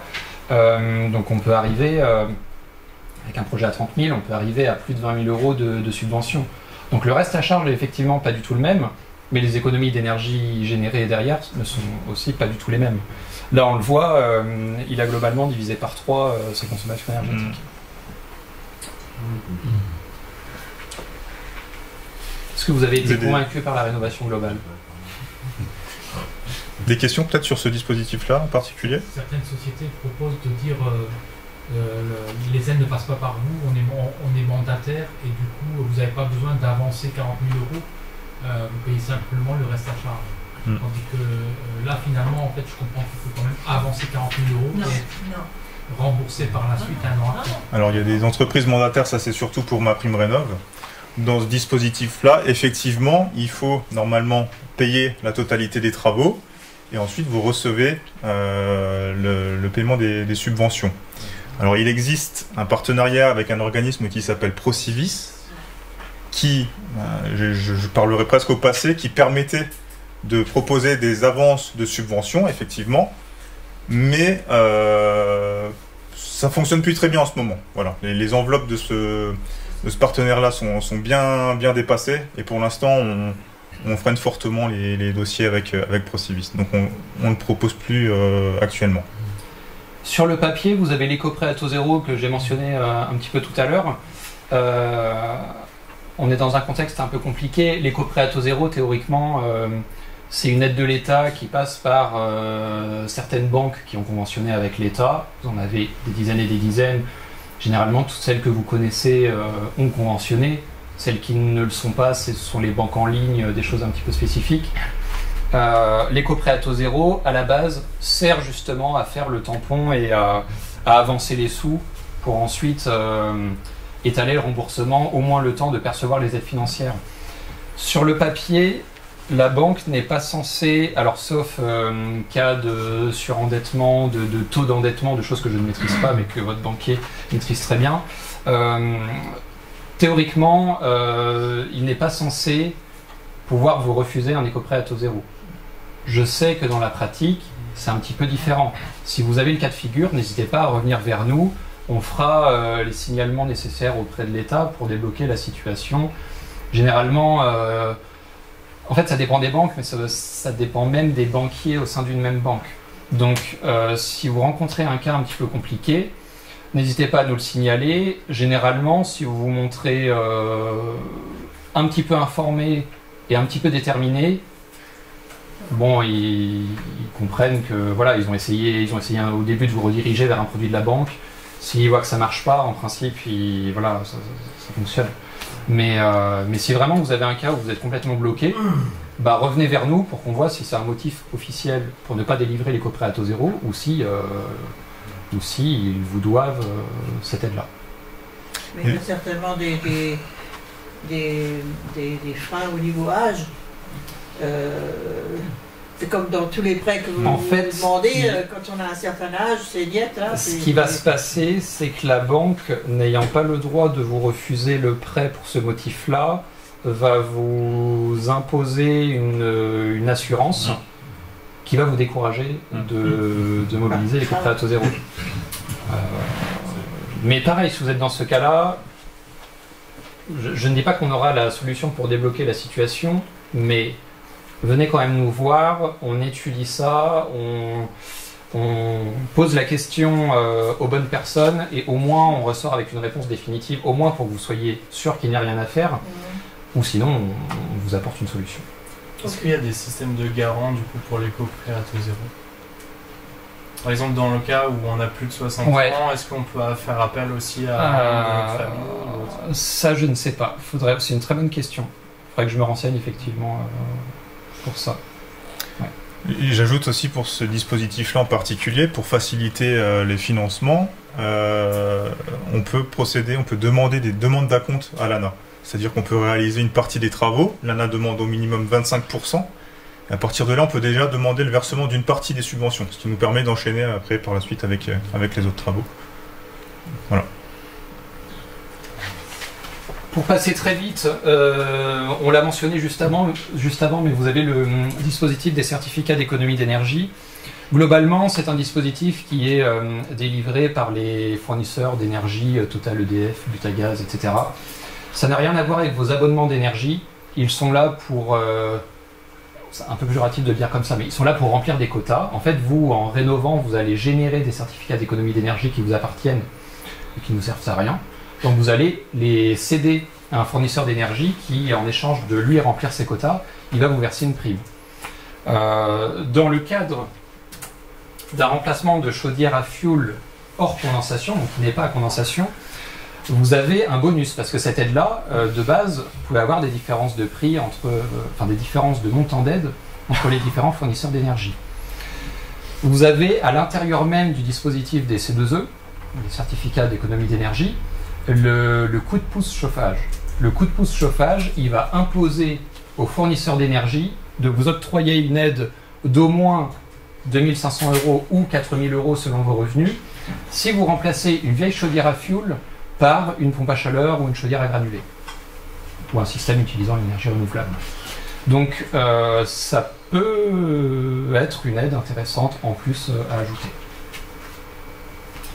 Vous avez également la région Grand Est qui va donner sans condition de ressources des montants forfaitaires pour des postes de travaux très précis. Dans ces postes de travaux, vous avez la chaudière bois, que ce soit bois bûche ou granulé. Vous avez 2 000 € supplémentaires, quels que soient vos revenus, sur ce type de poste de travaux-là. C'est une aide régionale qui est sous réserve que l'enveloppe allouée par la région ne soit pas encore complètement consommée. Cette aide-là, elle est mise en place depuis mai de cette année, donc elle est à la fois récente, mais elle a à la fois beaucoup de succès, donc l'enveloppe se consomme à un rythme assez rapide. Donc si vous envisagez un projet, n'hésitez pas à venir me voir, et je pourrais, juste avant que vous déposiez votre demande, consulter la région et au moins avoir un ordre de grandeur de est-ce qu'il reste des fonds, est-ce qu'on est déjà... voilà, savoir un petit peu où on en est. Est-ce que là, sur l'exemple qu'on a vu avant, sur les 40 000 € de TTC de montant de travaux, est-ce que la personne elle a la certitude absolue qu'elle va avoir les 32 000 l'année d'après?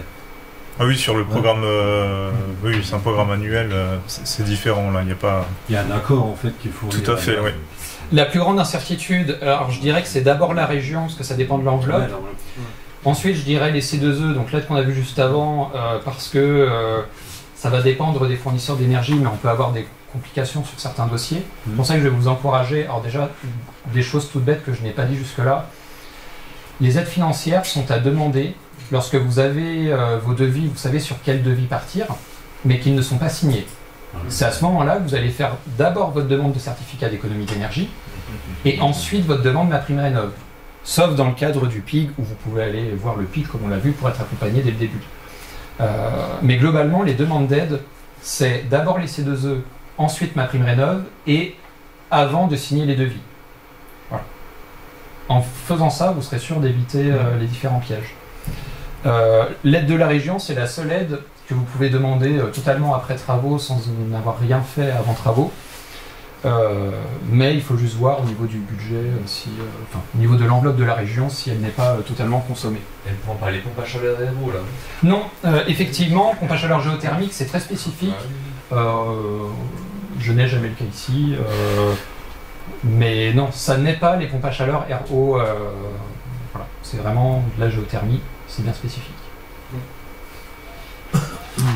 Et on n'a vu aucune aide par rapport aux possibilités, par exemple, de mettre des panneaux solaires pour les... Thermique ou photovoltaïque? Photovoltaïque. Sur le photovoltaïque, vous avez une aide financière qui est la prime à l'autoconsommation avec revente du surplus. Alors le photovoltaïque, j'en ai pas parlé jusque-là, c'est un poste de travaux très spécifique. Si vous voulez en discuter, prenez un rendez-vous, on en discutera. Mais c'est vraiment à mettre en parallèle de tout ce que vous pouvez faire d'autre sur votre maison. Il existe une aide financière qui est assez peu incitative. Elle dépend de la puissance que vous allez installer. Je vais prendre un cas concret. Vous mettez du 3 kW, ce qui est un petit peu le standard de ce qui était proposé. Aujourd'hui, vous avez des entreprises qui malheureusement proposent beaucoup plus. Mais il y a 5 ou 10 ans, c'était un petit peu la puissance standard qu'on proposait aux particuliers, 3 kW. Aujourd'hui, 3 kW, ça coûte 7 à 9 000 €. Et l'aide financière, elle sera d'environ 1 000 €, mais elle sera donnée, vous recevrez un cinquième de ce montant-là réparti sur 5 ans. Donc vous aurez 200 € sur 5 ans. Donc c'est pas super incitatif. C'est pas totalement négligeable non plus, mais c'est pas super incitatif.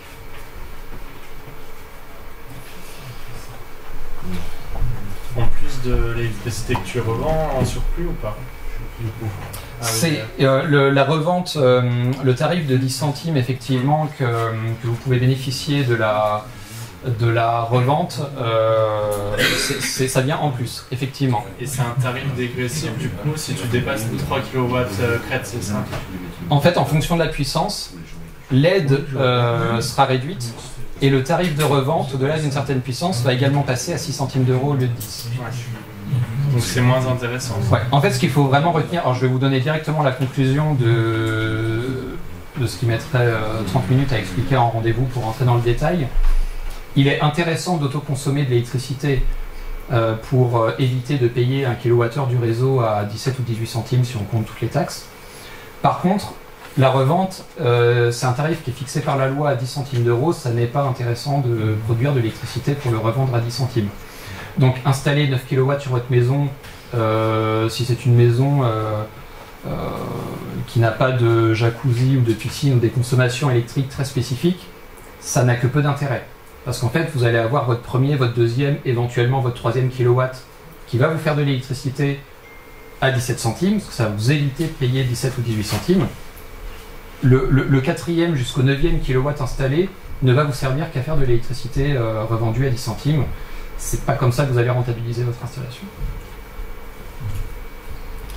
Je laisse présenter oui. La maison de l'habitat. Alors du coup, donc la maison de l'habitat qui vient d'ouvrir récemment, elle a une personne qui est animateur en fait ici, donc juste ici. Et on a une ouverture qui se fait du coup du mercredi au jeudi du coup de 14h à 18h et donc le samedi matin de 8h à 12h. Donc n'hésitez pas à venir voir Alexandre, c'est notre animateur qui est ici. Il vous redirige forcément vers les bonnes portes selon votre question, selon votre projet et il va essayer d'élucider un peu détail par détail votre projet en globalité.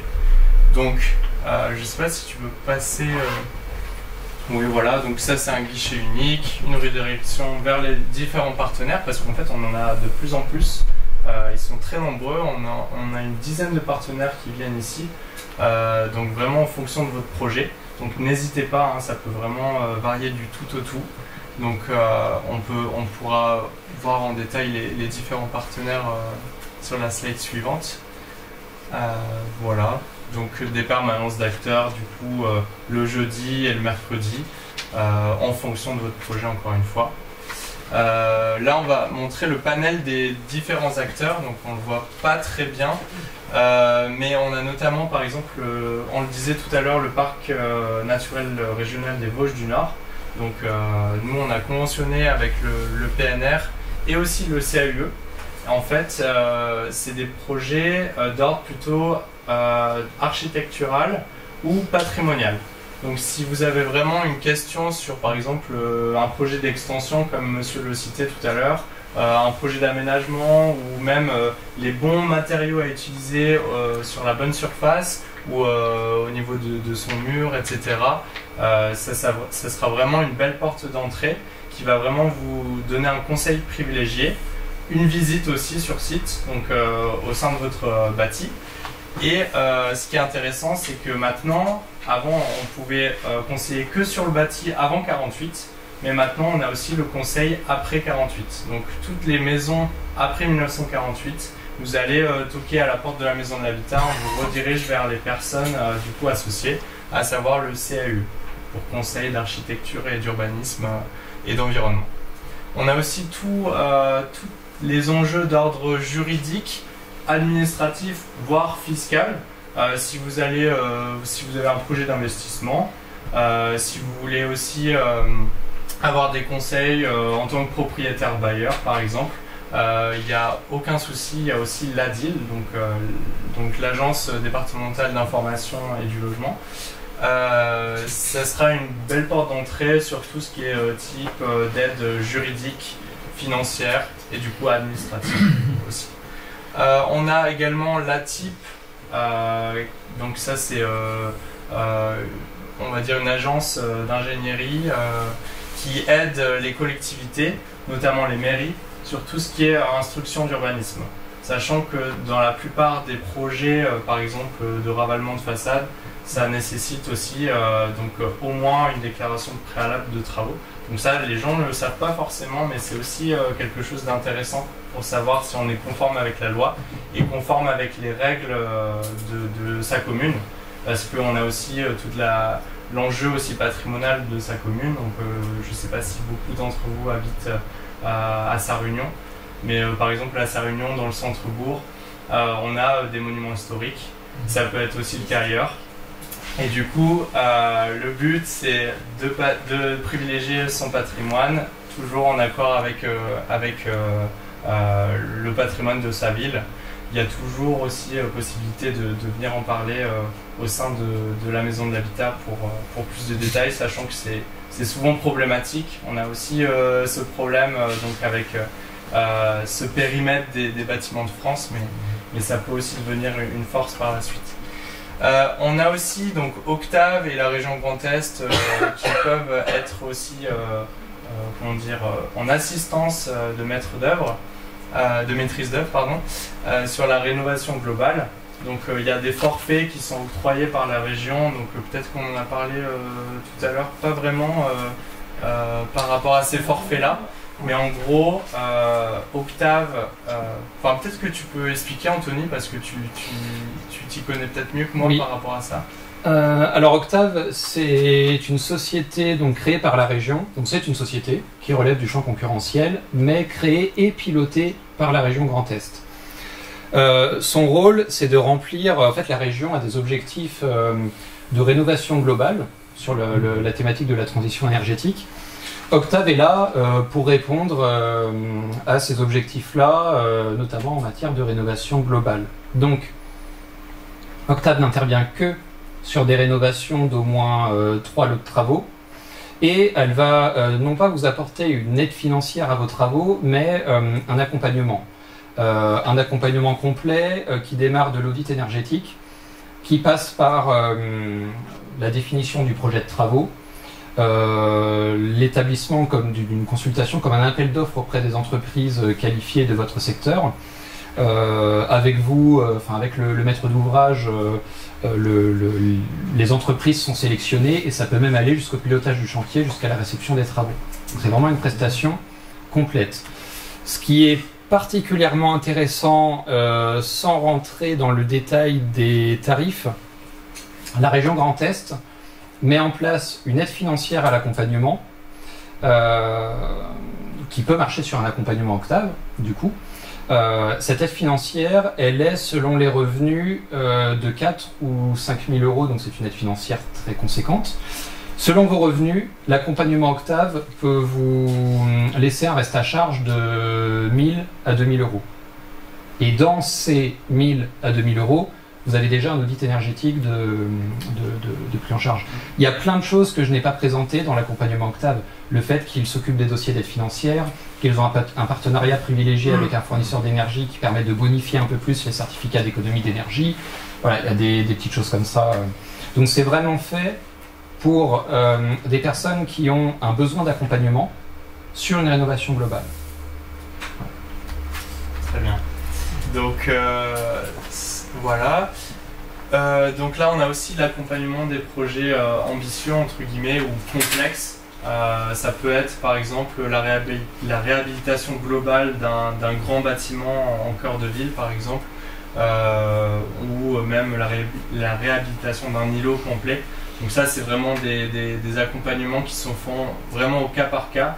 On va essayer d'accompagner l'investisseur ou le porteur de projet en fonction de la grosseur du bien.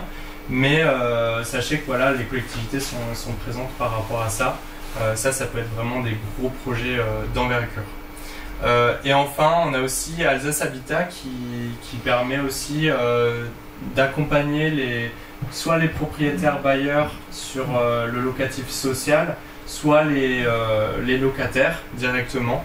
Donc notamment en cas de complexité, en cas de volonté de changement de location. Si un locataire veut changer de location, il peut aussi se faire rediriger par Alsace Habitat. Donc voilà, tout un panel. Vraiment, c'est du cas par cas. Donc Alexandre se fera un plaisir de voir en fonction de votre projet, de bien vous aiguiller, de bien comprendre aussi votre complexité, parce qu'on a vraiment très peu de cas d'école, hein. À chaque fois c'est du cas par cas, donc n'hésitez pas par rapport à ça. Voilà. Au niveau de France Rénov', juste pour vous dire 2 mots, donc France Rénov', c'est la suite en réalité ce qui existe depuis 20 ans, c'est-à-dire un service public de la rénovation énergétique. Donc je suis là pour répondre à vos questions gratuitement, que ce soit technique ou sur le côté économique. Donc votre point d'entrée néanmoins, c'est ça va être Alexandre à la maison de l'habitat, celui qui centralise un petit peu les demandes. Donc n'hésitez pas à vous adresser à Alexandre. Néanmoins, vous avez sur le site france-rénov.gouv.fr un site qui a évolué et qui sert à quelque chose aujourd'hui. Vous avez un simulateur d'aide financière que vous pouvez utiliser, vous avez un annuaire RGE des artisans qui est très utilisé des particuliers, autant pour rechercher quelqu'un pour faire l'isolation de vos murs que quelqu'un pour réaliser un audit énergétique. Voilà. Donc vous avez cet annuaire-là. Vous avez une plateforme nationale mais qui va vous rediriger vers moi. Donc la slide d'après, je vous mets mes coordonnées, donc vous pouvez directement me contacter. Et voilà, c'est simplement pour... vous pouvez avoir en tête, il y a des pubs à la radio en ce moment, il y a beaucoup de communication fait dessus. Retenez que c'est la marque nationale du service public de la rénovation énergétique. Et vous avez ici mes coordonnées. Alors, je vous encourage très vivement de passer par la plateforme internet qu'on a mis en place spécifiquement pour prendre rendez-vous, donc qui est en bas à gauche, francerenov.reservio.com. Donc c'est ni plus ni moins qu'une plateforme qui a été mise en place. Voilà, vous pouvez consulter les créneaux de rendez-vous, réserver le vôtre, ça prend 30 secondes. Ou vous pouvez envoyer un mail, ou vous pouvez m'appeler. Je suis présent, alors sur rendez-vous, je suis présent tous les mercredis après-midi, du coup, à la Maison de l'Habitat. Et même si vous avez eu un avant-goût ce soir, je pense que dans les semaines à venir, on va mettre en place des moments collectifs. Ce ne sera pas des rendez-vous personnalisés, mais des moments collectifs vraiment dédiés aux aides financières.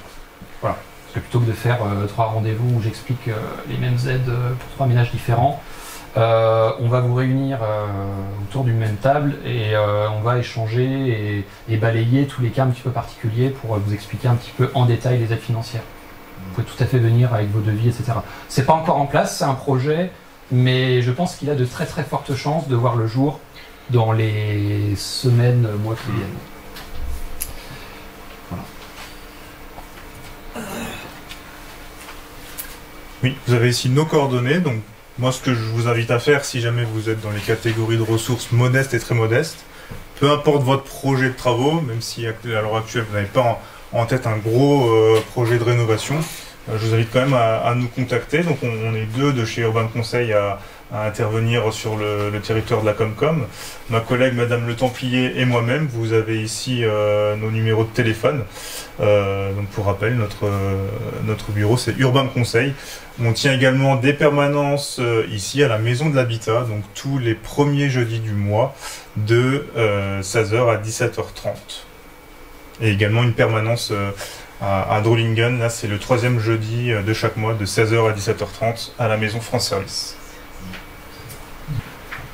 Est-ce que vous avez des questions sur divers accompagnements en dehors de simplement la rénovation énergétique ou ne serait-ce que sur les contacts qu'on vous a donnés?